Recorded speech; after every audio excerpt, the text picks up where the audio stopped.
now right here in the USA. Watch us via Roku on your smart TV. Submit your own content to 1530entertainmentllc@gmail.com. Download the Millennium TV app from the App Store to stream our shows anywhere, anytime. Millennium TV.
Welcome to Millennium News 24.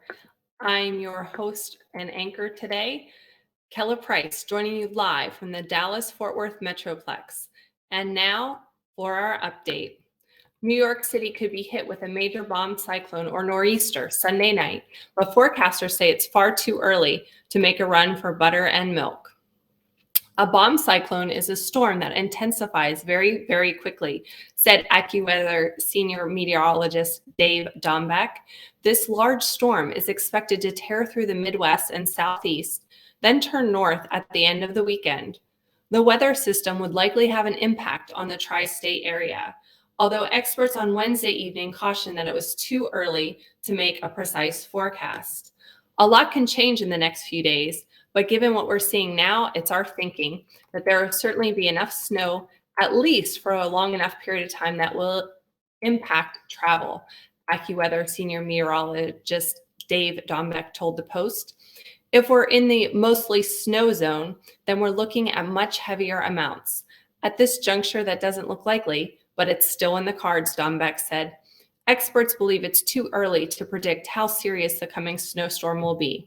The frigid temperatures will make a wintry mix also possible, depending on the timing of the warm-up. He advised New Yorkers that they should consult forecasts and travel advisories on Friday and Saturday for updated forecasts. On Wednesday, Indiana reported its highest number of COVID-19 hospitalizations ever.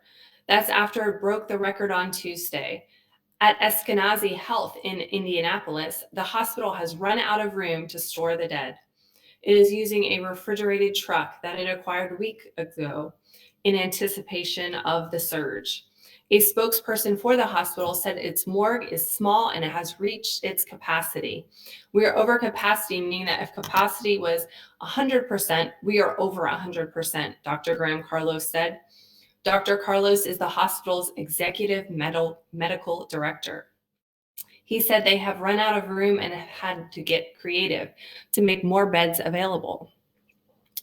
We have expanded our room capacity to include rooms such as pre-anesthesia rooms, endoscopy rooms, perioperative areas, now to be inpatient areas, Dr. Carlos said. Eskenazi is not alone in this problem. IU Health said that it has refrigerated trucks on standby, but hasn't had time to use them yet. Several health systems tell Fox 59 that they have very little room left. Some have none at all. Our inpatient unit has been full for just days now, so every opportunity we have to discharge a patient home, the bed is full immediately, said Linda Wessick, Chief Operating Officer at Major Health Partners.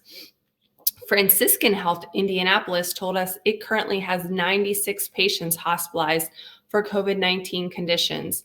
Ascension said that Of the people who died from COVID-19 at its hospitals, 90% of them were not vaccinated.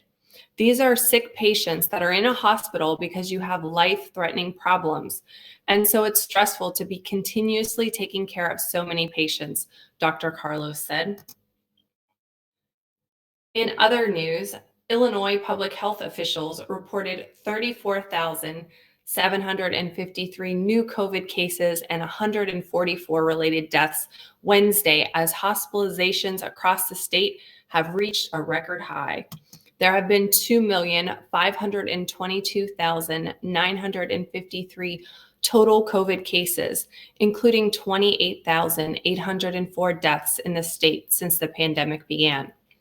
The 7-day statewide test positivity rate is 16.7%.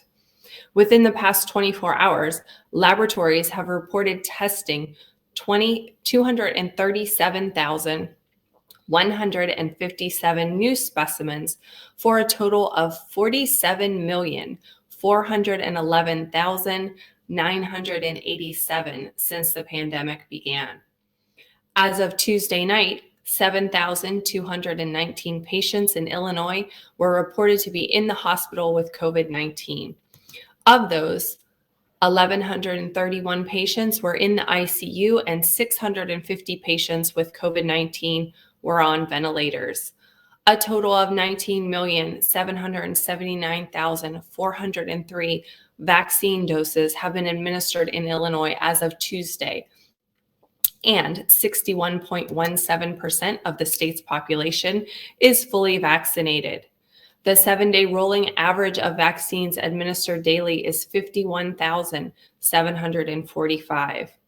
Illinois top doctors sounded the alarm that Illinois hospitals are facing their greatest challenge yet with Omicron. We have never had this many COVID patients in the hospital at any point in the pandemic, said Dr. Nozi Ezeki, Director of Illinois Department of Public Health. Not spring of 2020 or winter 2020. This is the absolute highest number, and not just by a couple. In other news, a Tesla driver says a highway trip turned scary when he found himself face to face with what appeared to be a gun in a case of road rage. Tom, a 20-year-old college student, said he was driving his parents' Tesla around noon Tuesday when he turned onto the Manchester Avenue on-ramp on southbound Interstate 5. The pickup truck almost hits me, he says. I honked my horn and switched lanes to avoid hitting him. As Tom merged on I-5, back and side cameras show the Toyota Tacoma behind him, veering several times to the left before getting back behind him. Tom said he sped up, got off at the next exit, and called 911 before looking at the video. In that video, when the truck swings to the side, you can see the driver is pointing something through the passenger window. Tom has no doubt what that was. Pretty scary seeing a gun pointed at you, Tom said. Tom turned over the video to the California Highway Patrol, including the license plate. Because it's an active, ongoing investigation, ABC 10 News is not releasing the license plate number. Tom is hoping his video will help get drivers off the roads. Wow, pretty scary. Let's take some deep breaths and just be kind. A short break from the daily English news of Millennium News 24/7. Stay tuned for more news updates. Millennium TV, bridging communities worldwide. We broadcast diverse international content from Europe, Asia, Africa, and now right here in the USA. Watch us via Roku on your smart TV. Submit your own content to 1530entertainmentllc@gmail.com. Download the Millennium TV app from the App Store to stream our shows anywhere, anytime. Millennium TV.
Welcome back to Millennium News 24/7 daily news update. In our next story, 4 people have been arrested in connection with the killing of an off-duty Los Angeles Police Department officer who was shot while house hunting in South LA with his girlfriend, authorities said Wednesday. Los Angeles County Sheriff Alex Villanueva announced the arrest during a live stream of his weekly informational update. He did not disclose the suspects' names or additional details about the case. The sheriff's department had previously said that there were 3 men and 2 women who were detained in the Florence area of South LA on Tuesday as part of the investigation into the shooting of 27-year-old officer Fernando Arroyos. In an interview with us on Wednesday, Arroyo's mother described her son as someone who is simply wanting to serve his community and help his family. "I want to remember my son as a hero for his work," Claudia Karen said tearfully in Spanish. "We never had any arguments. We're always in communication with one another as well." Early Tuesday morning, a procession escorted Arroyo's body from the hospital to the coroner's office. "We mourn the loss of one of our officers who was shot and killed in an armed robbery attempt. The officer was off duty. We pray for the officer's family and the fellow officers during this time of pain and sorrow," the Los Angeles Police Protective League tweeted. "Thank you for your service and ultimate sacrifice, Officer Arroyos." In other news, the union representing Philadelphia school teachers is demanding a pause to in-person learning. The Philadelphia Federation of Teachers, PFT, wants the district to implement a standard safety plan amid rising COVID cases. "Our members continue to sound the alarm about the untenable conditions in our buildings. It is past time for our collective concerns to be taken seriously. The mayor, the superintendent, and the school board must respond with a jointly developed safety plan that addresses the concerns that we have repeatedly laid out," said PFT President Jerry T. Jordan. The PFT is also calling on the district to provide PPE, or personal protection equipment, including masks, expand testing to include asymptomatic students, and ensure that there is a certified nurse in every school. Superintendent Dr. William Height said Wednesday afternoon that the district is committed to keeping students in school with guidance from the Philadelphia Department of Public Health. More than 100 schools have moved to virtual learning this week due to COVID-19 related staffing shortages. In our next story, Governor Brian Kemp wants to use some of Georgia's record budget surplus to send every taxpayer a refund check, but some state Democrats think that the $1.6 billion could be better used on health care. Governor Kemp made the proposal during the Georgia Chamber of Commerce's Eggs and Issues breakfast at the Fox Theater Wednesday morning. Hundreds of state business leaders gathered to hear political leaders address their achievements and concerns and lay out their agendas for the upcoming year. Georgia is flush with money after the pandemic-induced recession wasn't as deep as originally feared. Going into the lockdown, the state slashed its budget in anticipation of much smaller tax revenues, but revenue collection was not as dire as predicted, and the state is awash in federal stimulus money, creating the surplus. State Democrats didn't think much of the governor's proposal. They believe the money could be put to much better use by helping secure health insurance for Georgians who need it.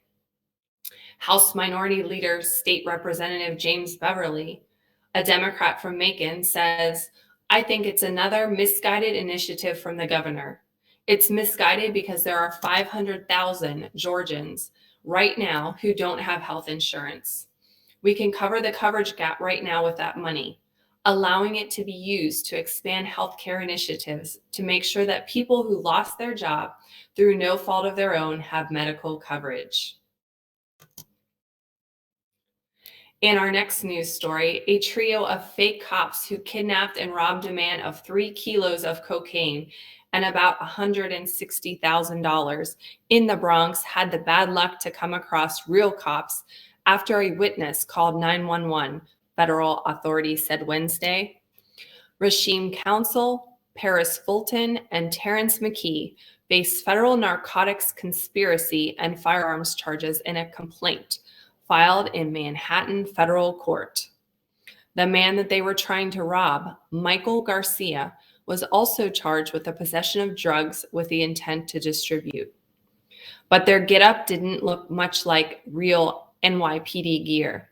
One of them wore a holster and a black vest with buckles, similar to the ones found on a bulletproof vest, while another sported a jacket with the word security on the back, according to the federal complaint.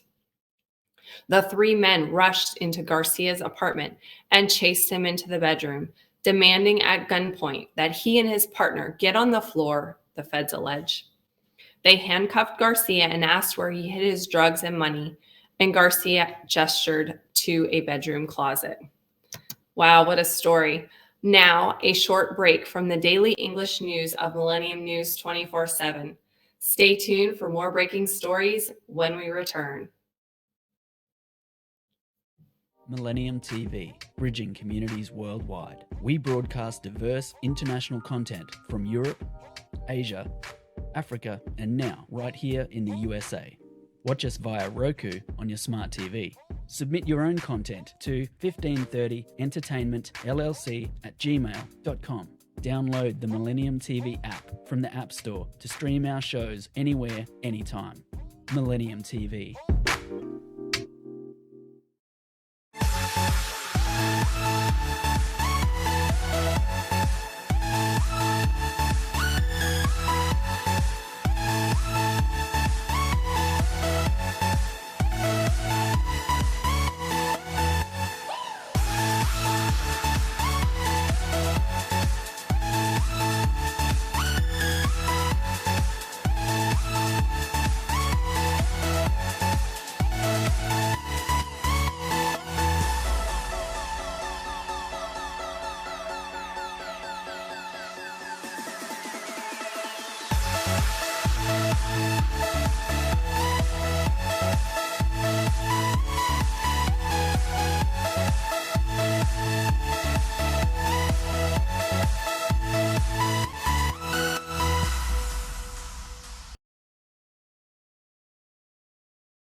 Welcome back to Millennium News 24/7 Daily Local News Update.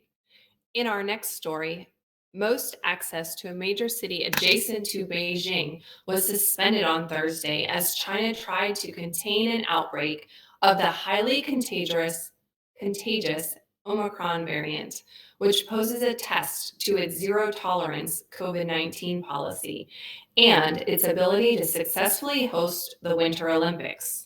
Tianjin, a port and manufacturing center with 14 million people, is one of a half dozen cities where the government is imposing lockdowns, as well as other restrictions, as part of a policy that aims to track down every virus case. But the outbreak in a city so close to the Olympic host is particularly worrying. Throughout the pandemic, authorities have been especially protective of Beijing since it is the seat of government and home to senior politicians.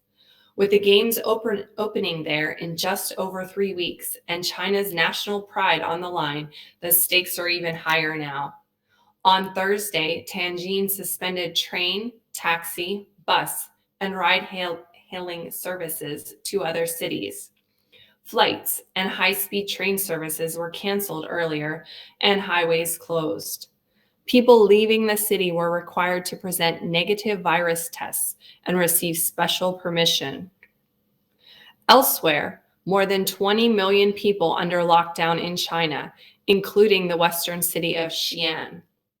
Some are barred from leaving their homes. That's all part of the sweeping restrictions on movement in China that has repeatedly been imposed since early 2020. It all started with the then unprecedented step of sealing off 11 million people in the central city Wuhan, where the virus was first detected. and other parts of surrounding Hubei province. Along with mass testing and digital surveillance of people's movements, those measures have kept the virus from spreading into a full-fledged national outbreak so far. The country's vaccination rate now also tops 85%. Other countries that tried a similar zero-tolerance approach have abandoned it, deciding instead to try to live with the virus while mitigating its worst effects. In our next news story, Russia on Thursday sharply raised the stakes in its dispute with the West over Ukraine, with a top diplomat refusing to rule out a Russian military deployment to Cuba and Venezuela if tensions with the United States mount. Deputy Foreign Minister Sergei Ryabkov, who led the Russian delegation in Monday's talks with the U.S. in Geneva, said that he could neither confirm nor exclude the possibility of Russia sending military assets to Cuba and Venezuela if the talks fail and U.S. pressure on Russia mounts.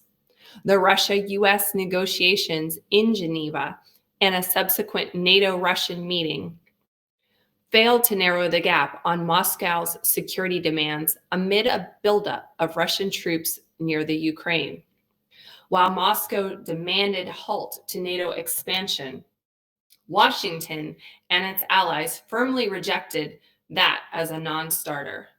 Speaking in an interview with Russian RTVI TV, Ryabkov noted that it all depends on the action by our U.S. counterparts, pointing to Russian President Vladimir Putin's warning that Moscow could take military technical measures if the U.S. provokes the Kremlin and turns up military pressure on it, while voicing concerns that NATO could potentially use Ukrainian territory for the deployment of missiles capable of reaching Moscow in just 5 minutes. Putin has noted that Russian warships armed with the latest Zircon hypersonic cruise missile would give Russia a similar capability if deployed in neutral waters. Zircon, which Putin said flies at 9 times the speed of sound to a range of more than 1,000 kilometers or 620 miles, is hard to intercept and could be fitted with conventional or nuclear warheads. It's set to be commissioned by the Russian Navy later this year and installed aboard its frigates and submarines. Ryabkov's statement follows his comments last month comparing the current tensions over Ukraine with the 1962 Cuban Missile Crisis, when the Soviet Union deployed missiles to Cuba and the U.S. imposed a naval blockade of the island. That crisis ended after U.S. President John F. Kennedy and Soviet leader Nikita Khrushchev agreed Moscow would withdraw its missiles in exchange for Washington's pledge not to invade Cuba and the removal of U.S. missiles from Turkey. Soon after his first election in 2000, Putin ordered the closure of a Soviet-built military surveillance facility in Cuba as he sought to improve ties with Washington. Moscow has intensified contacts with Cuba in recent years as tensions with the United States and its allies mounted. In our next story, a former Syrian secret police officer was convicted by a German court Thursday of crimes against humanity for overseeing the abuse of detainees at a jail near Damascus a decade ago, ruling the top United Nations human rights official described as historic. Anwar Raslan is the highest-ranking Syrian official so far convicted of the charge. The verdict was keenly anticipated by those who suffered abuse or lost relatives at the hands of President Bashar Assad's government in Syria's long-running conflict. This trial cast a much-needed renewed spotlight on the kinds of sickening torture, cruel, and truly inhumane treatment, including abject sexual violence that countless Syrians were subjected to in detention facilities, the UN High Commissioner for Human Rights, Michelle Bachelet, says. It is landmark, a leap forward in the pursuit of truth, justice, and reparations for the serious human rights violations perpetrated in Syria for over a decade.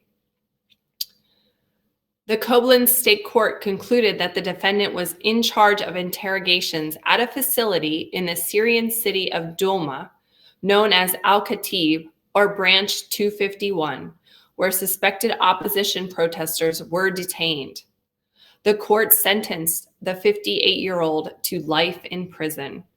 His lawyers asked judges last week to acquit their client, claiming that he never personally tortured anybody and that he defected in late 2012. This day, the verdict is important for all Syrians who have suffered and are still suffering from the Assad regime's crimes, said Ruham Hawash, a survivor of Branch 251 who testified at the trial. This verdict is only the beginning, and we have a long way to go. But for us affected people, this trial and today's ruling are a first step towards freedom, dignity, and justice, she said. German prosecutors allege that Rosland supervised the systematic and brutal torture of more than 4,000 prisoners between April 2011 and September 2012, resulting in the deaths of at least 58 people. Judges ruled that there was evidence to hold up in court.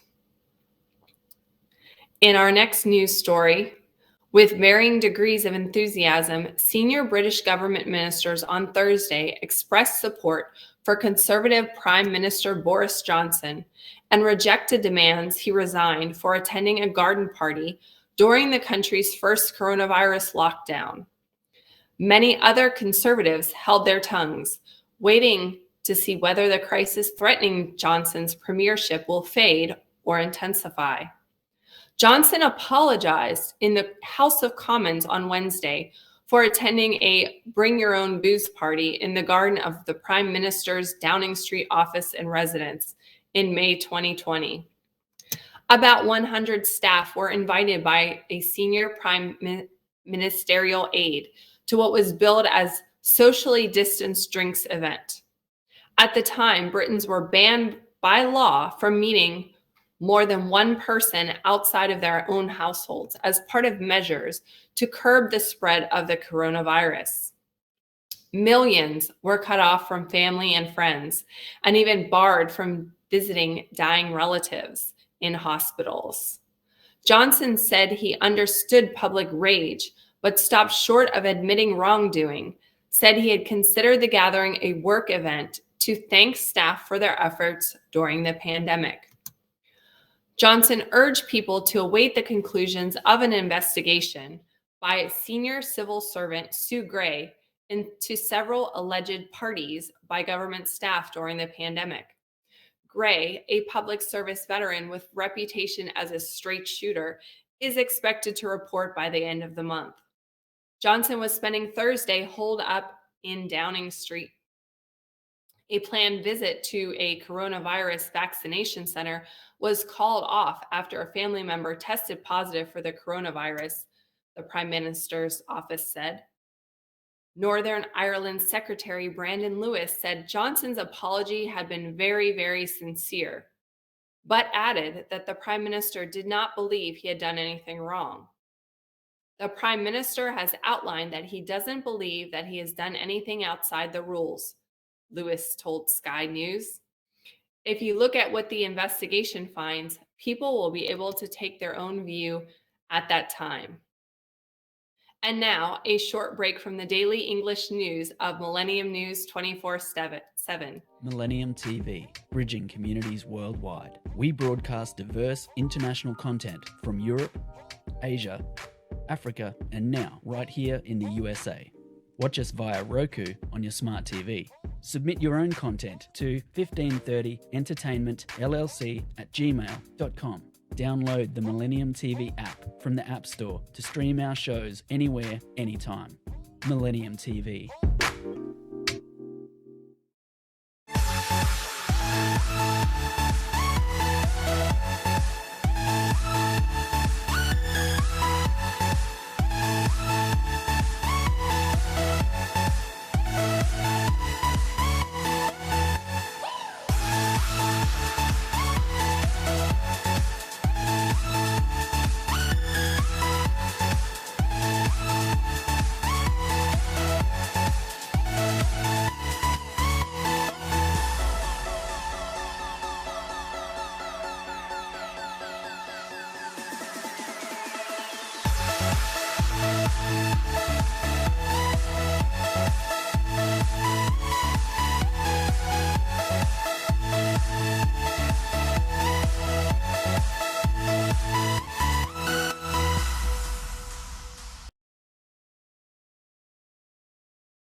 Welcome back to Millennium News 24/7 daily local news update. In our next story, troops of a Russia-led security alliance were preparing to pull out of Kazakhstan on Thursday, the Russian Defense Ministry said. The withdrawal comes only a week after they were deployed to the ex-Soviet nation on the request of its president, who was seeking to quell extremely violent mass protests. The demonstrations started on January 2nd in western Kazakhstan, with local residents outraged by a sharp rise in fuel prices and quickly spread nationwide, descending into violence within several days. Protesters stormed government buildings and set them ablaze, and dozens of people were killed in clashes with the country's security forces. President Yasim Jomart Tokayev has blamed the unrest on foreign-backed terrorists and requested assistance from the Collective Security Treaty Organization, a Russia-led military alliance of 6 ex-Soviet states. The bloc sent 2,000 troops to Kazakhstan last week. On Tuesday, Tokayev declared their mission complete and said that they would start pulling out on Thursday. Russia's defense ministry said Thursday that the troops in Kazakhstan were preparing equipment for transportation and handing over state institutions they guarded to local forces. In Almaty, Kazakhstan's largest city that has been hit the hardest by the unrest, the airport resumed operation on Thursday morning, a week after it was stormed and briefly seized by the protesters. Russia's Interfax news agency also reported that the security forces have cleared the square in front of the city hall, which was stormed and set on fire, opening it for pedestrians and car traffic. In our next news story from France, less than 2 weeks after the winter term started, French teachers are already exhausted by the pressures of surging COVID-19 cases. On Thursday, French teachers are walking out in a nationwide strike organized by the teachers' unions to protest virus-linked class disruptions and ever-changing isolation rules. France is at the epicenter of Europe's current fight against COVID-19, with new infections topping 360,000 a day in recent days, driven by the highly contagious Omicron variant. Teachers are upset and want clarifications on rules and more protections, such as extra masks and tests to help with the strain. The month of January is a tough one for schools, Education Minister Jean-Michel Blanquer acknowledged on France 2 television. His ministry counted 50,000 new COVID-19 cases among students in recent days, and a huge number of classes shut down to the virus, topping 10,553. The figures are expected to worsen in coming weeks. The SNU-IPP Teachers Union says discontentment is rising among French teachers. Since January 6th, authorities have already imposed 2 changes to the rules on testing school children, leaving many with whiplash. The union expects that some 75% of teachers will go out on strike, with half of the schools closed across the country.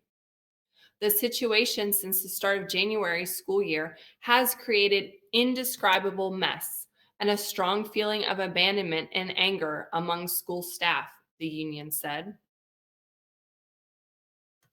In other school-related news in Lebanon, schools, universities, and many shops were closed in Lebanon on Thursday as a general strike by public transportation and labor unions paralyzed the crisis-hit Mideast nation. Protesters closed the country's major highways as well as roads inside cities and towns, starting at 5 a.m. to protest fuel prices that have increased at an alarming rate after the government lifted subsidies. Taxi and truck drivers used their vehicles to block roads. In the capital of Beirut, many roads were blocked by giant trash bins and vehicles. The nationwide protests dubbed a day of rage, were scheduled to last 12 hours, but appear to have petered out by an early afternoon time. The number of protesters were small. The protest action comes as Lebanese pound has continued to tumble against the dollar. About 80% of people in Lebanon live in poverty after the Lebanese pound lost more than 90% of its value the past 2 years. Filling up a gasoline tank now costs more than the monthly minimum wage. The ruling class, which has run Lebanon into the ground, has proved unwilling to reform and has done almost nothing to try to pull the country out of its meltdown, rooted in decades of corruption and mismanagement. The clear indifference of Lebanese policymakers to the suffering of the population amid one of the worst economic crises in modern times borders on the criminal, said Aya Mazoub, Lebanon researcher at Human Rights Watch. In our next news story, the Emirate of Ajman is warning its government employees that they will be penalized for coming in contact for a second time with anyone who has contracted COVID-19, state-linked media in the United Arab Emirates reported Thursday. Local media outlets said the federal employees in Ajman will not receive paid sick leave for quarantine if they come in close contact with infected people outside the workplace or home for a second time. The UAE has a vaccination rate of 99% among eligible residents and a total death toll of under 2,200 from the virus. But the spread of the Omicron variant globally has pushed the number of daily infections up. The United Arab Emirates, home to Dubai and Abu Dhabi, has seen daily cases jump from around 50 a day in early December to more than 2,600 a day this week. To limit the spread of the virus, Ajman's Human Resources Department issued a circular with a list of no-nos that would lead to salary deductions, ranging from a 1-day pay cut to a 10-day pay cut for repeat offenders. The UAE-based The National newspaper said the offenses listed include failure to wear masks, being in crowded areas, shaking hands with others, and going to the office after being in contact with someone who's contracted the coronavirus. Supervisors will also be slapped with salary deductions if they fail to ensure employees comply. According to the report, a federal employee in Ajman who's come into close contact with an infected person must isolate for a week or work remotely. Moreover, employees who come into contact with an infected person for a second time will also have to use their personal days off towards mandatory quarantine or take the days off unpaid. This was the daily local news update of Millennium News 24/7 with Dr. Kella Price. Log in to get the latest news on all of our social networking sites, including Facebook, Twitter, Instagram, TikTok at Millennium News 24. Also, our YouTube channel is News Channel M24. Viewers can now see us on both network broadcasting Android and iOS devices, Apple TV, Roku TV, Amazon Fire TV, and also all smart TV platforms. Please enjoy our entertainment and our latest news and views. Our Millennium TV apps can be found on Android, Millennium TV USA, and Millennium News on Google. Watch us on the web at www.millenniumtv24.com.